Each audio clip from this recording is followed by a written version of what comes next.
নমস্কার বন্ধুরা, আমি মনীষা আর মনীষার রান্নাঘরে তোমাদেরকে অনেক অনেক অনেক স্বাগত। আজও চলে আসলাম নতুন একটা রেসিপি নিয়ে। তো চলো আজকে রেসিপিটা দেখে নেওয়া যায়। এই রান্নাটা আমরা কম বেশি সবাই অনেকটাই বেশি ভালোবাসি, আর এটা যদি একবার এইভাবে করে খাওয়া যায় তাহলে তার কোনো কথাই হবে না। এক নিমেষে এক থালা ভাত ফিনিশ। প্রথমে কড়াইয়ের মধ্যে আমি দিয়ে দিয়েছিলাম গোলমরিচ আর জিরে, সেটা শুকনো কড়াইয়ের মধ্যে ভেজে নিয়েছিলাম হালকা করে। বেশি পোড়া পোড়া ভাজা করলে হবে না, একদম হালকা করে ভাজা করতে হবে। আজকের রান্নাতে আমি কিন্তু ব্যবহার করছি সর্ষের তেল। তারপরে কড়াইয়ের মধ্যে সর্ষের তেল দিয়ে দিয়েছি। সর্ষের তেল দেওয়ার পরে তেলটা গরম হওয়ার পরে তার মধ্যে ডুমডুম করে কেটে রাখা আলুগুলো দিয়ে দিলাম। আলুগুলো লাল লাল করে ভাজতে হবে। তার মধ্যে দিয়ে দিলাম সামান্য একটু লবণ, যাতে আলুর মধ্যেও লবণ ঢোকে। আলুগুলো এপাশ ওপাশ নাড়িয়ে লাল লাল করে ভেজে নেব। আর আমার আলুগুলো কিন্তু প্রায় লাল লাল ভাজা হয়ে এসেছে। আর এখানে 5 ফোড়ন আর 3টে শুকনো লঙ্কা মাঝখান থেকে চিড়ে দিয়েছিলাম। ফোড়নে কিন্তু আমরা এই শুকনো লঙ্কার 5 ফোড়নই ব্যবহার করব, আর কিছু না। এবার একটু লাল লাল করে ভেজে নেব লঙ্কাগুলো আর 5 ফোড়নগুলো। তারপর দেখো প্রায় লাল লাল হয়ে এসেছে। এবার আমি দিয়ে দিচ্ছি কাঁকড়া। এখানে কিন্তু আজকে কাঁকড়া দিয়েছি। আজকে আমি কাঁকড়া দিয়ে রান্না করব জিনিসটা। তো চলো তোমরা দেখতে থাকো, আশা করি ভালো লাগবে। এখানে ছোট ছোট কাঁকড়া ছিল, সেই কাঁকড়াগুলো ছাড়িয়ে তারপরে ভেজে নিচ্ছি লবণ হলুদ দিয়ে।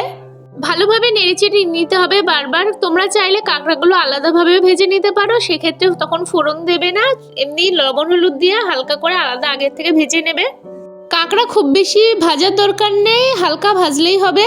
আর আমি যেহেতু আগে থেকে আলুগুলো ভেজে রেখে দিয়েছি, এই জন্য কিন্তু আমি আর আলাদা করে ভাজলাম না। একবারে ফোড়ন দিয়ে তারপরে কাঁকড়াটা দিয়ে তার মধ্যে কুমড়ো দিয়ে দিলাম আর সামান্য পরিমাণ লবণ দিয়ে দিয়েছিলাম।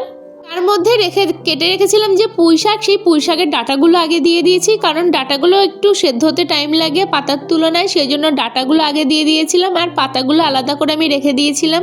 পুঁই শাকটা যখন কাটা হবে তখনই যদি ডাঁটা আর পাতা আলাদাভাবে কাটা হয় তাহলে কিন্তু খুব সুবিধা হয় এই ক্ষেত্রে। তো আমি আলাদাভাবেই কেটে ধুয়ে নিয়ে ভালোভাবে রেখে দিয়েছিলাম।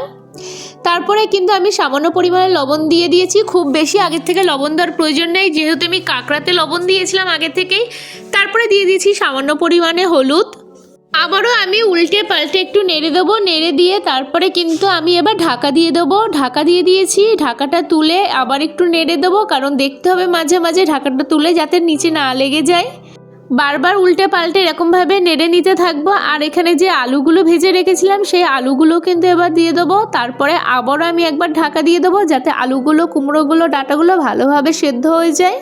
তারপরে আবারও ডাঁটা ঠাটা সব কিছু আবার একবার ঢাকাটা তুলে ভালোভাবে মিক্সড করে নিতে হবে, যাতে নিচে না লেগে যায়। এর দিকে আমাদের খেয়াল রাখতে হবে, একদম কম আঁচ দিয়ে ভাজতে হবে, যাতে ভেতরটা ভালোভাবে সেদ্ধ হয়ে যায়।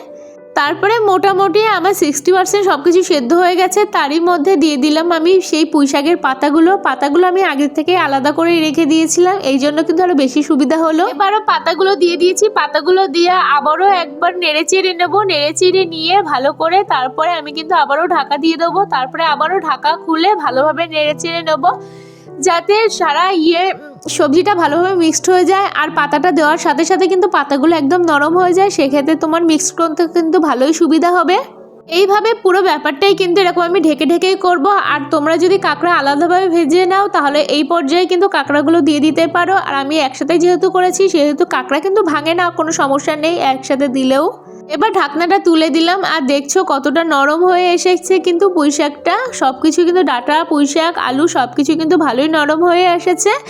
আর মোটামুটি এই পর্যায়ে তোমরা একটু সামান্য পরিমাণে চিনি দিয়ে দিতে পারো। আর আমার এখানটা দেখছো সব কিছু ভেঙে চুরে আমি দিয়েছিলাম। এখানে চিনি দিয়ে নিই, কারণ চিনিটা দিলে আর বেশি টেস্ট লাগে, সেক্ষেত্রে তোমরা হালকা পরিমাণে চিনি দিতে পারো। আর ওখানে যে আমি জিরে গোলমরিচ এগুলো ভেজে নিয়েছিলাম সেই মশলাটা দিয়ে দিলাম। এরকমভাবে ভালোভাবে নেড়ে চেড়ে মশলাটা মিক্সড করে তারপরে কিন্তু তোমরা নামিয়ে নিতে পারো। আর আমার এটা কিন্তু প্রায় রেডি হয়ে গেছে। আর 1 মিনিট মতন নাড়িয়ে চাড়িয়ে নেব, যাতে মশলাটা ভালোভাবে মিক্সড হয়ে যায়। তোমরা এইভাবে একবার পুঁই শাকটা রান্না করে দেখো, খুব সুন্দর লাগবে খেতে। আর যদি কেউ এইভাবে রান্না না করে থাকো অবশ্যই একবার ট্রাই করো। আমার এই রেসিপিটি যদি তোমাদের ভালো লেগে থাকে প্লিজ লাইক কমেন্ট শেয়ার করো। আর যারা কোনো সাবস্ক্রাইব করোনি প্লিজ সাবস্ক্রাইব করে দিও, যাতে পরবর্তী যেসব রান্না আমি তোমাদের সামনে নিয়ে আসবো সেগুলো অতি শীঘ্রই তোমাদের কাছে পৌঁছে যায়। আজকের রান্নাটা তোমাদের কেমন লাগলো অবশ্যই কমেন্ট বক্সে জানিও। তো আজকের মতন বিদায় জানাচ্ছি। আবার অন্য কোনো দিন অন্য কোনো ভিডিও নিয়ে তোমাদের সামনে আসবো। তো আজকের মতন টাটা সবাইকে।